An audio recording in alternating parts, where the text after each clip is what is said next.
Mayong adlaw kanyang tanan mga ka-dear friends. Kumusta? Kinina sa aming ubos nga lagad nga si Papa Joe para mudalit asad ninyo og lain asad nga istorya sa kinabuhi nga magahatag og inspirasyon kanatong tanan. Sa atong mga kaigsunan diha, labi na sa atong mga kaigsunan nga wa pa ka-subscribe kay sa atong naibaw-an, daghan tong mga viewers pero wala pa maka-subscribe.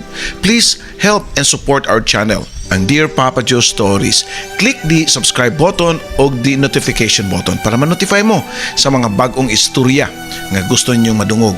And of course, sa katong ginahan maminaw sa mga daan na itong mga istorya, naasa na inyo makitaan sa laing channel na to ang katabi kauban ni Ate Gems. I-search na ninyo or i-check lang ninyo ang mga links below. Sa gusto magpadasad, just check the link below kung saan nyo pagpada sa inyong suwat sa kinabuhi para mahatagan na to o kinabuhi sa tong YouTube channel, ang Dear Papa Joe.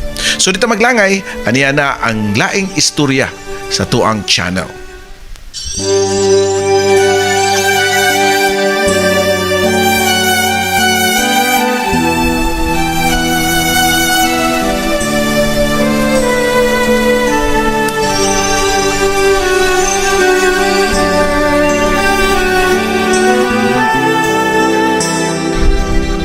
Karong adlaw ato ang pagbasahon ang suwat nga pinadaan ni Yeng, usa sa itong mga YouTube subscribers nga naghisgot sa iyang journey. Life journey ni Yeng. Dear Papa Joe, just call me Yeng.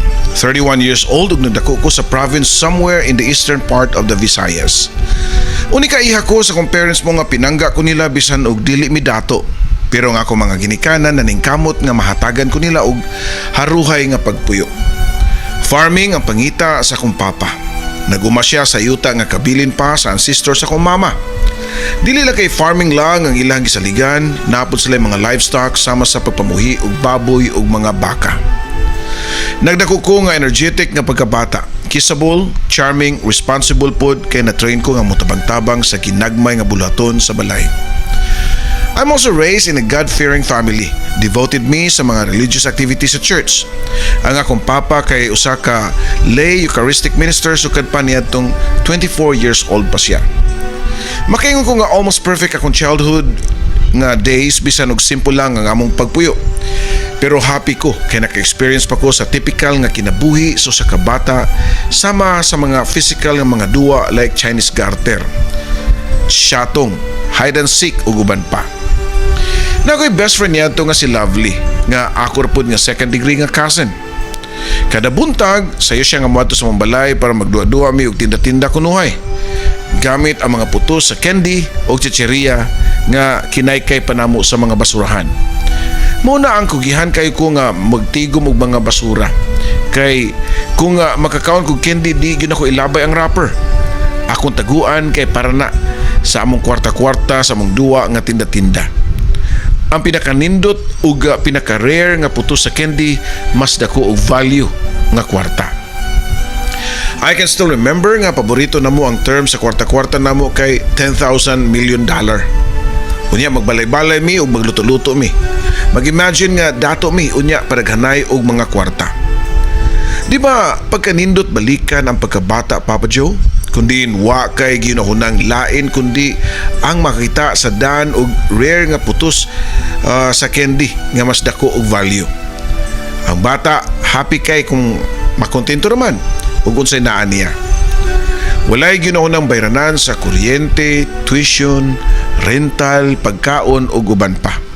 Kung pwede pa lang magpabili na tang bata kay kung mudako na magudta, diha na magsugod nga mailaila na nato ang stress, anxiety, depresyon, problema sa kwarta, problema sa kasing-kasing ug daghan pa. Makamingo kay nga dumon nga sa una kada palis o hapon pagatawgon dayon mi sa among lula kay pakatulgon. Ug di mi makatug andaman miglipak sa kawayan. So kami po din taon nga mga igagaw, mapugos og ligid-ligid sa banig sa akong lola. Pero okay naman po kay inigmata namo nanay andam nga nilungag nga saging kardaba, parisan og champurado, lami na kayo Papa Joe.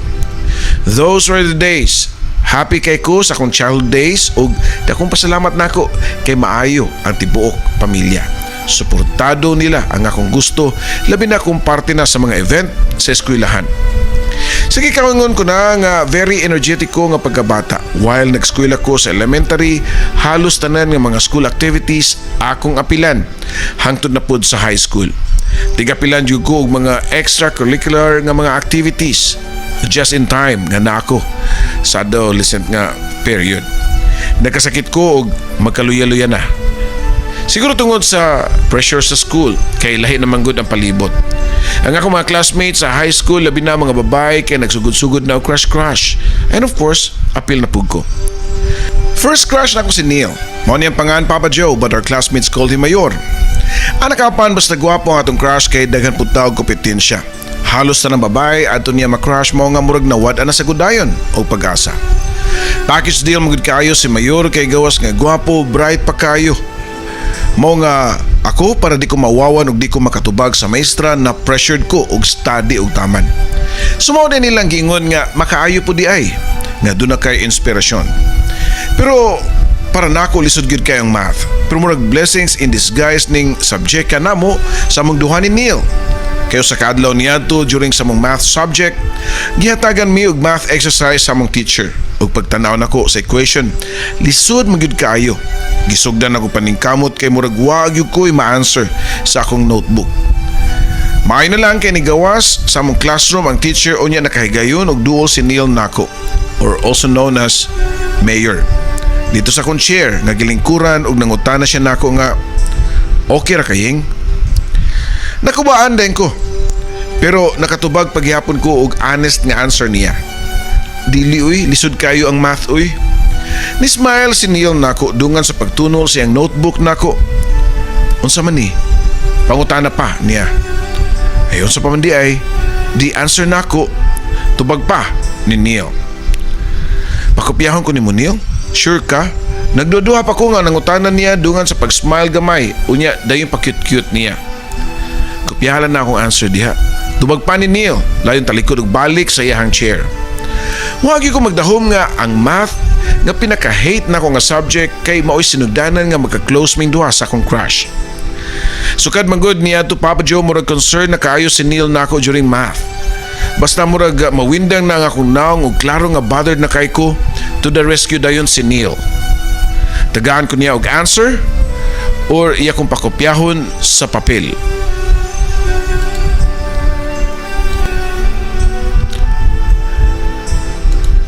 Pero lagi, tungod kay sinunan ra, inig oral test, like kanang manawag na ang maestro nga mo answer sa board, magtago-tago gyud ko para di ko matawagan ni sir.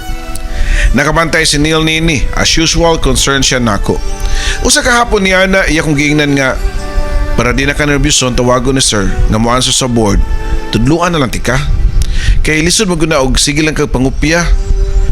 Unya, maka-check ra ba sa tinud nga papel? Niya, wakay na mahuan, lisod kaayo. Kada ko nang tubag niya nga yes, nga to kang Neil. Wow, ako naman siguro pinakaswerte nga babae sa among school. Di basta-basta ang akong tutor. He's so cute, lovable o grabe ang among closeness. Like magdungan mi og kaon sa kantin. Unya, nangita siya way nga magkatapad ang among chair sa classroom para magduol na mi, pero mi Papa Joe. Usahay mo andar ang iyang kakulit kay mangukay siya sa akong mga things like notebooks unya iskan-scan niya. And then, muana din siya nga, you might be bad at math but you have the best handwriting. Wow! Kanay siyang compliment oy. Kataas sa buhok sa Disney Princess Papa Joe. High school is very memorable and lingaw gyud kaayo. Mag-uol na lang ko og hapit na ang Marso. Magbakasyon na dayon. Unya, di na mi makakita sa akong crush. Mag-wonder ka, sa sunod abli sa klase, close pa ba gihapon mo? Or maybe makakita siya og laing friend. O worst, makita siya og bag-o nga kaplag nga girl na most like pa sa imuha nga aura. Ang ako mga gikabalak-an ay tabugyod pagsunod abli sa klase Papa Joe. Di makaabot sa amuang o di mi makabuot sa amuang section. Kaya inigabot nimo sa school, nakasuwat na ang imong pangan sa pultahan sa imong classroom kung asa ka nga section. Nag-goal kay ko kay di na may classmate ni Neil. And worst, naa pa ang iyang room sa layo sa akong room. First day sa among school, nagluya ko kay sige ko ga tanaw ug tanaw-tanaw sa dapit silang classroom pero wa ko'y makita nga Neil. Pagkasunod adlaw nalipay ko kay nakita na ko si Neil pero na siya laing kuyog nga mga kagrupo niya nga mga lalaki ug mga babae. Sa tanaw nako lingaw kay siya nga murag wa ra ko makit-in niya. I mean, unsa naman lang dito ang among 1 year nga closeness, Papa Joe? Nakalimot siya? Dito nagsugod na og kaguol na pug ko. Hilom mo na kay ko. Di na ko ganahan nga mogawas-gawas sa classroom. Maglingkod na lang ko sa chair during break time. Nahimo na kong introvert, Papa Joe. Nahadlo ko basin og masakit na pug ko pareho sa una. Kay nahitabo na naraban ako basta ma-trigger ko sa kaguol, masakit ko sama sa magluya o di na ko ginahan mo kaon. Di na ko ginahan mo bangon. Kana bang murag waan ako'y gana sa akong kinabuhi. May na lang ko sa kadlaw niya to nakuratan ko diyang nikalit og buto sa akong atubangan sa mong classroom si Neil. Nasyak ko og walay reaksyon. Why emosyon nga nagtanaw niya. Giyug-yug pa sa usa ko ni Neil ang akong abaga usap ako ni react nga naana day siya. Huying, noon sa mga kaoy, others naman kay ka. Di naman ka managad abi kay lahi na taog section. Halos musinggit na si Neil. Really? Others? Ako gyud ang nausab nga ikaramay nakakita naglaing mga barkada unya nakalimtan na nimo ang atong friendship. Pero wa na ko gi-voice out, Papa Joy. Kutob ra to sa akong nahuna. Instead, namaka kog tubag niya. Busy lang ko eh. Nagsigi kog practice og solve og math kay wa na ra ba ka. Wa na mapasuon na ako. Matod pa ni Neil nga kaya ra kuno nako ang math kay bright man jud kuno ko unta. Di lang jud kuno ko magtuon. Pero karon nga nagsige na kog tuon, I'm sure makat-on ako. Nakoy laing tuyo ni Muyeng. Dali, ato ta sa likod na para way tao makita. Matod pa ni Neil nako. Niya itong igayunan ni samot akong kakulba kung ngano mga tumami sa luyo nga wa may tao. Unsa ka? Manguyab ka siya nako? Or maybe mukiss siya nako?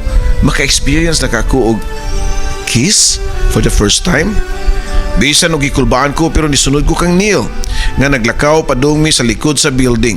Og diyang naabot na mi, doon na siya gikuha siyang backpack o niya iyang gitunol nako.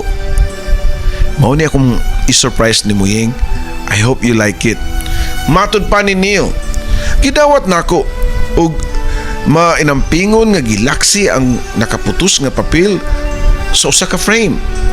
Unya akong gitan-aw, usa ka painting nga murag abstract ang dating. Ako'y naghimuan na para imuhag yun na iyeng ganahan ka.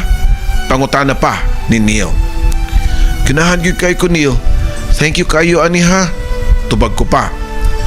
Well, wala man to nanguyab si Neil nako nitong higayuna. Pero he made me feel special, Papa Joe. After that, I've waited Neil nga maybe mo approach siya na pud nako, maybe mag-invite like dungan og kaon or dungan miguli. Pero wa man gyud. Maybe it was just all a pure friendship lang yun ang iyang feelings nako.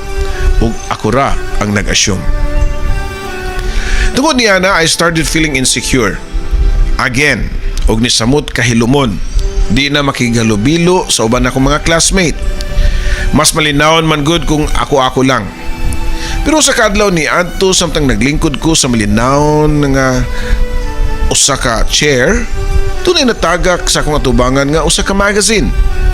Niduko ko kaya akong puniton ang magazine pero dunay laing kamot nga nipunit ug siya gyud ang nakauna og gunit.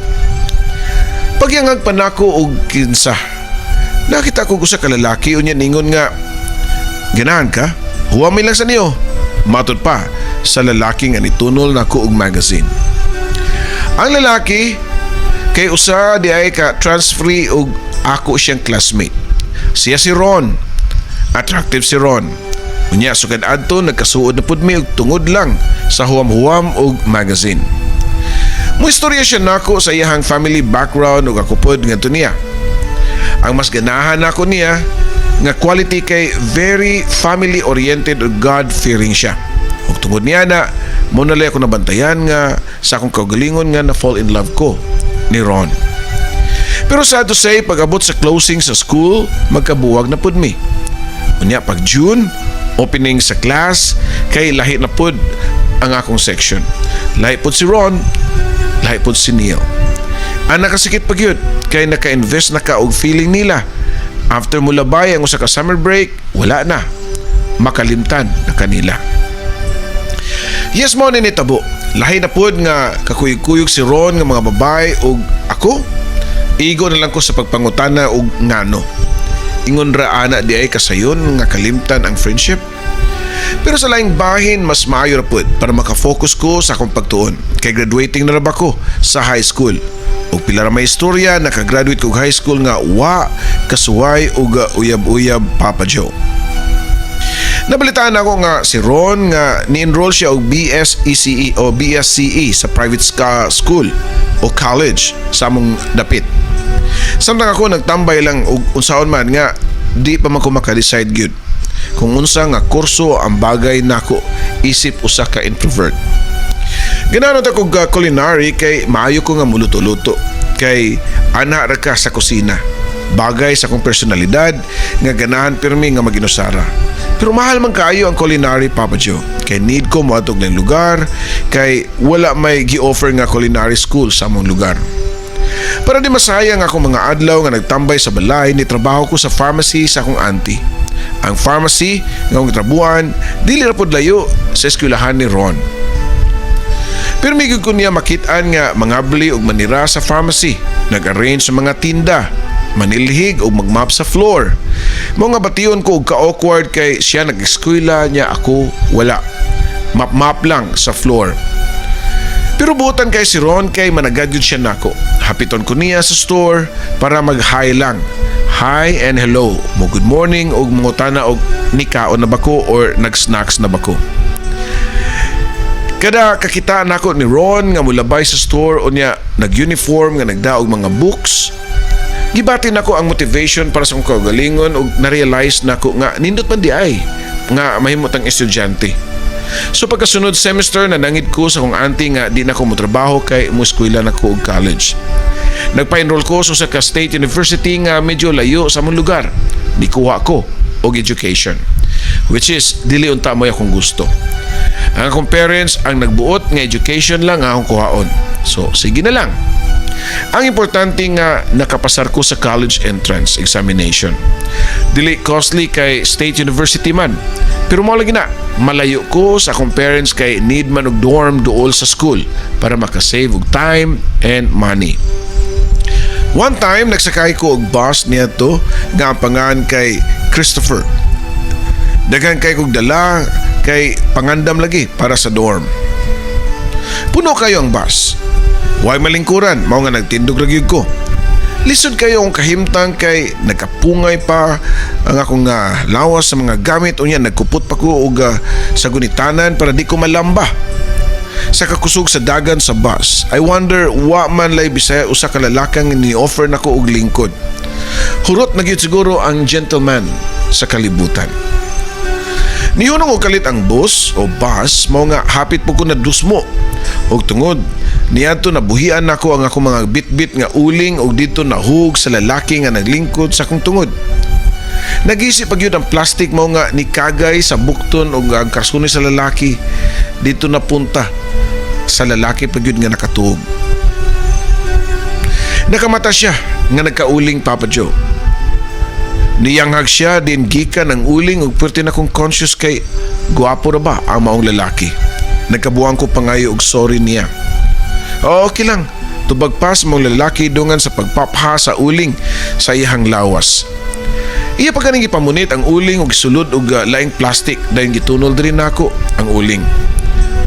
Thanks ha. Uwaw ko pa nga tubag niya. Pero nismile siya nako nangutana kung estudyante ba ko. Ako po gitubag nga yes. Unya gisulti na lang pod nako ang akong school. Turn out nga pareho may og eskwelahan. Pero sa main campus siya. And then, before siya ninawag sa bus, nangayo siya og cellphone number nako. Unya nakig-handshake ug nangatawa pa ming duha sa pagtan-aw sa mong duha kapad nga nagkauling. Pagkagabi ato nakadawat og text kang JM. Iya pa akong gitawag og ma'am. Good evening ma'am. Ako na itong kasakay nimo sa bus kaganina katong nayaban sa mong uling. Ouch, medyo uwaw gyapon. Pero ni-reply lang ko niya og emoji nga smiley. Unya ako siyang gingnan nga, ayaw lang ko tawaga og mamoy kay di pa biya ko maestra. Nag-text na mi si JM for 5 months and then nanguyab siya nako sa text rapod gihapon. Gusto niya nga manguyab in person pero lagi kay budgeted rapod kayo ang allowance o niya kuhaan pag pliti-pliti para anhaon ko para lang gyud panguyaban. Nisabot raman pud ko niya. And after 3 months niya pagpanguyab nako, ako siyang gisugot. Finally, nakauyab na gyud ko. Okay naman siya nga uyab. Magsabot pa mi usahay nga magdungan mi og sakay sa bus kung manguli mi sa among tagsa ka school. Bali i-synchronize na mo ang among sked para lang yun nga magkaabot mi. Hapit na magkausa ka tuig ang among secret relationship Papa Joe niadto. And one time, nagsabot mi nga magdungan og sakay sa bus og imagine ang among pinaka-date kay kanang mamauli mi sa among tagsa ka lugar gikan sa school. Samtang nagtapad mi sa bus, kalita siya nangutanan nako og unsay motivation nimo sa imong studies Yeng. Dali po ko nga nitubag nga akong parents og ikaw. Dayon ako po siyang gipangutana og balik Papa Joe. Ikaw JM, unsay motivation nimo sa imong studies? Wa ko mag-expect sa iyang tubag Papa Joe. Ang akong anak, nakuratan kay ko. Hapit na mi mag 1 year pero wa siya ni sulting nga naa siya'y anak. Minyo day ka? Nadi kay asawa o anak? Pangutana pa, nako niya. No, dili ko minyo Yeng. Atong pag high school nako nakadisgrasya ko sa kong uyab nga high school pud sa manako. Nagkanak mi pero nagbuwag na mi. Tuwa na niya ang bata karon. Mo nga naningkamot ko og muskwila og tarong para kung ma-engineer na ko, pwede na ko mahuwa-muwaman ang akong anak. Masuroy na ko siya og mapalitan ako mga gamit. Sunod-sunod na ko nga gituon ang akong laway. Di man po sa ingon nga di ko ginaglalaki nga angkan pero the way siya nangarap para siyang anak ug wa man lang gani na mention ang akong ngan isip usa sa iyahang motivation.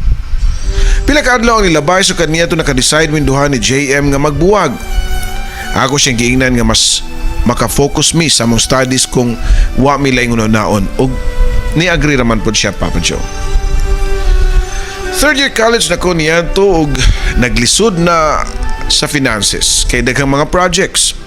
Ang ako mga kauban sa boarding house kasagaran nila nga naglisod po sa kinabuhi. Mao nga para makatipid manginahas mi Papa Joe. Para lang naay masudan. Unya mangay rami og mga gulay sa mga silingan unya among lutuon. Mabusog na mi.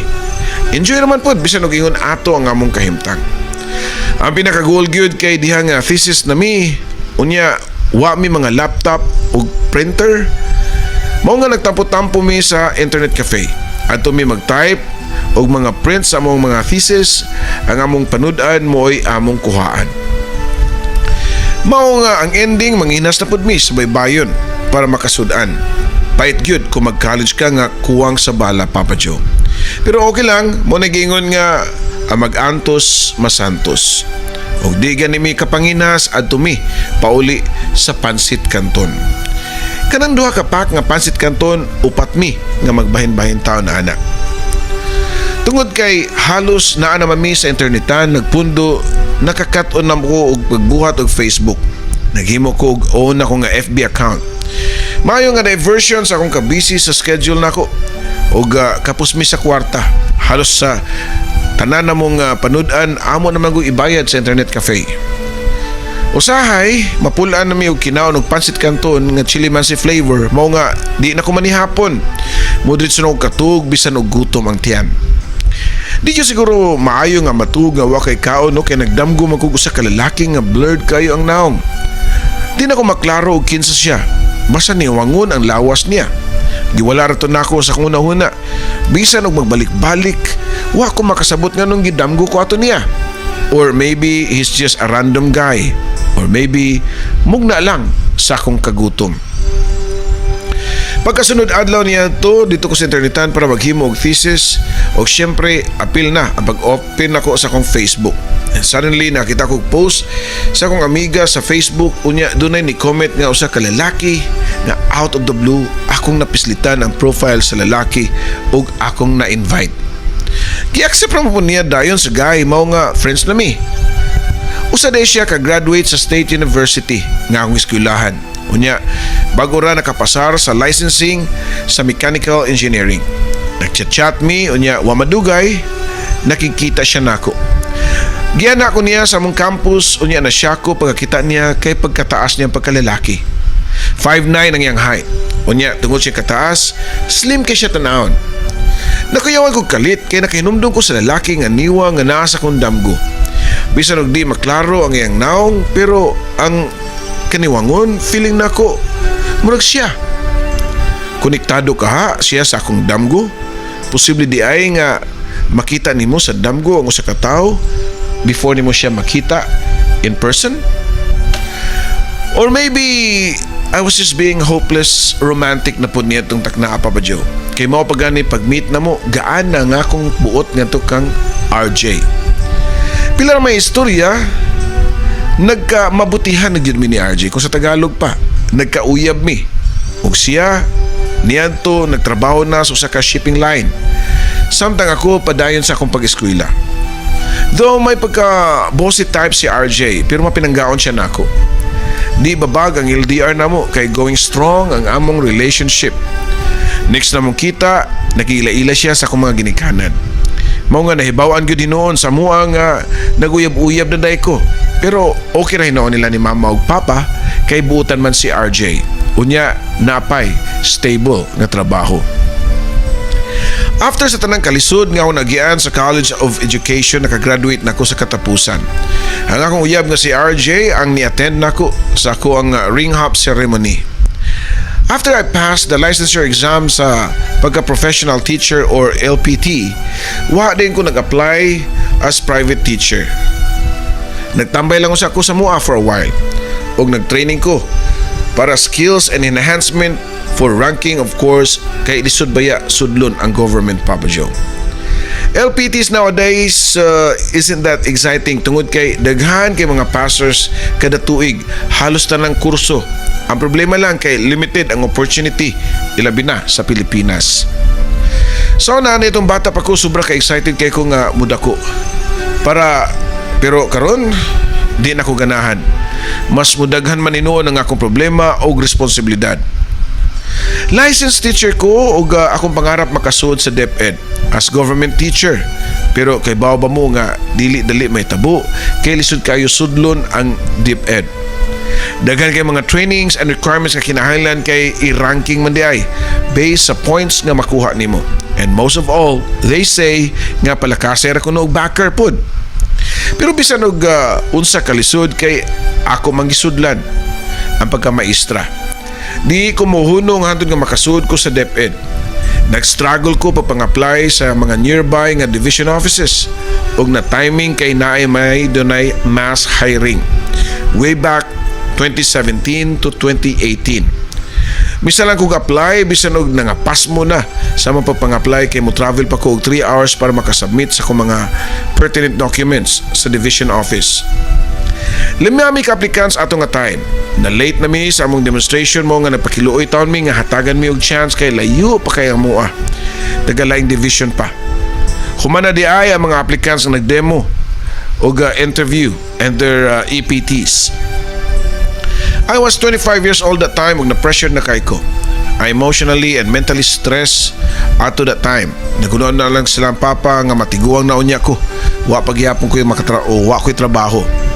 Gusto po doon ako nga makalipay nila. At least makita nila nga nahimutang nako.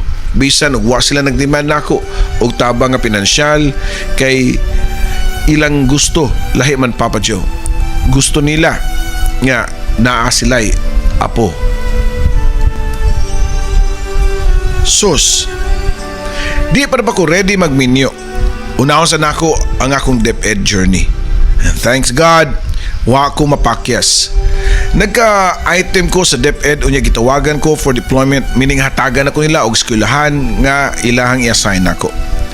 Nalipay kay ko niya to sa division office, pero pagkibawon ako sa lugar kung asa ko ma-assign nga eskwelahan, nagduha-duha ko kung dawaton ba nako or dili. Adto ko ma-assign sa layo kayo nga bukid. Lisod kayo para nako, mao nga nakadesisyon ko nga di na lang nako dawaton. Imagine ang akong hinaguan sa pagpang-apply na ulira sa wala. Nang-apply ko sa nearby State University as part-time instructor. Dili item o walay benefits. Per hour ang bayad o doon na pa'y kontrata. Senior high school ang gihandulan ako teaching grade 12 learners as advisor sa EIM Strand. Pero after 3 semesters na-end na ang akong contract. Unya, wala na po'y trabaho. Pagkapait ng yun, kay mangita na pagkuglain. Dito nag-start ang akong depresyon na di na ko makatug. Nagka-insomnia na ko. Ang sulod sa kong una-una, mao ang pangutana o unsaon ako nga mas stable kay kapoy ang masipang-apply og trabaho. Ilabi na, diri sa Pilipinas. Sus, abi na ko og nindot ang kinabuhi nga makagraduate ka og college. Pero naon sa ba nga mas lisod man di ay ang papangita og trabaho kaysa mo eskwela. Nag-mentally breakdown ako og feeling na ako drain na kay ko og nisamot pagyud ang pag-abot sa COVID. Wa na ko makasabot sa akong kagalingon nga niabot pa sa time nga gibuwagan na ako si RJ kay ganahan ko og peace of mind. Pero wa ni sugot si RJ nga magkabuwag mi. Stress lang kuno kayo ko ug ni-offer lang siya nga mag-live-in mi para at least duol na mi sa sagusa ug doon ako'y kapahungawan sa akong mga problema. For 2 years, nag-live-in mi ni RJ. Imbis nga makahuna o makukuhaan ang akong gibati nga depresyon, nisamot naman ni noon kay maikog naman kay ko niya. Nga iyahatan ng gasto kay syempre siya ang naitrabaho. Ako, jobless ko. Kay lagi, lisod ipang-apply og trabaho during pandemic. Gisamutan pagyud sa akong lola nga close kay nako nga ni passed away way back 2022. It was a silent battle for me. Maghila ko nga magtago-tago ato sa kwarto kanang way makakita nako. Pabuton nako nga mulakaw na sila si RJ o mulakaw si RJ para mo duty. Muna iting hilak nako. Usahay makapangutan ako. Usay akong hilakan. Sometimes wa ko masayod unsa. Basta usara ako na bawaan nga sad kayo ko. As in magulanon kayo ko permi. Hangtod niabot ang adlaw nga ni gain weight nako ug nanambok na kay nag-hormonal imbalance nako. Ug tungod nini, wa ko momabdos Papa Joe. Every time nga makaatubang nako sila si mama ug papa bisan og wan lagi sulti nako pero feeling nako disappointed sila nako. Kay ila kong gipaskwela pero wa mangyapon ko'y trabaho. Unya wa pag ko kahatag silang gipangayo nga apo. I felt useless Papa Joe. Musulod na lang ko sa CR o makaistorya sa akong kagalingon nga nung nitabo ni nako. Feeling nako, nagpasan ko sa kalibutan. Usahay maglingkod ko sa mong sala nga magtanga lang. Magtutok ko sa wall clock o niya akong sundan ang kamot sa orasan nga nagdagan. Makompare dayon nako nga akong kagalingon nga may pa ang orasan kay nagdagan. Ako stagnant ra, nasa balay, nagpaabot nga mauli si RJ. Normal ka ako? Mao ni permi na akong ipangutana sa akong kaugalingon. Kibaw ko nga doon ay something nga nag-trouble sa akong mind. I have depression. Nga ako lang ang nakahibaw. Mura kong nisung o gubat nga ako ra ang army. Makadaog ba ka ako sa gubat sa akong gibatukan karon Papa Joe? Sincerely yours, Yeng. Well, mayong adlaw ni Modea Yeng, no? Salamat sa imong tampo. Well, this is not the usual nga happy ending nga story nga mo abot sa katapusan nga bayan sa suwat. But in your case, you're one of the subscribers nga gikinahanglan gyud og kaistorya. Kinahanglan og dunay mo counsel. You know, for me it has something to do with pride. Simple as that, pride. Okay? First, let me count. Hingon ka, God-fearing ka. But haven't you noticed mo so what? You're so away from God. Ingon ka mga maayo ang imong ginikanan. So taas imong pride, you don't want to stoop down nga mauwaw ka nga mga tambag sa imong ginikanan. And the only person nga imuhar yung nga gitugutan nga makasabot nimo is only RJ. But to when? You know, naaragyo na nimo tanan kung magpapildi ka or dili. Naarasa na nimo kung unsay imuhang gustong may tabo sa imong kinabuhi. Kay kung taas ka, pride is still there. because mo ning imong nakatunan, imong nahuman, imong gi-sakripisyuan anya mabaylon lang og kanang ingani nga wala makaabot sa imong standards, then di na ka.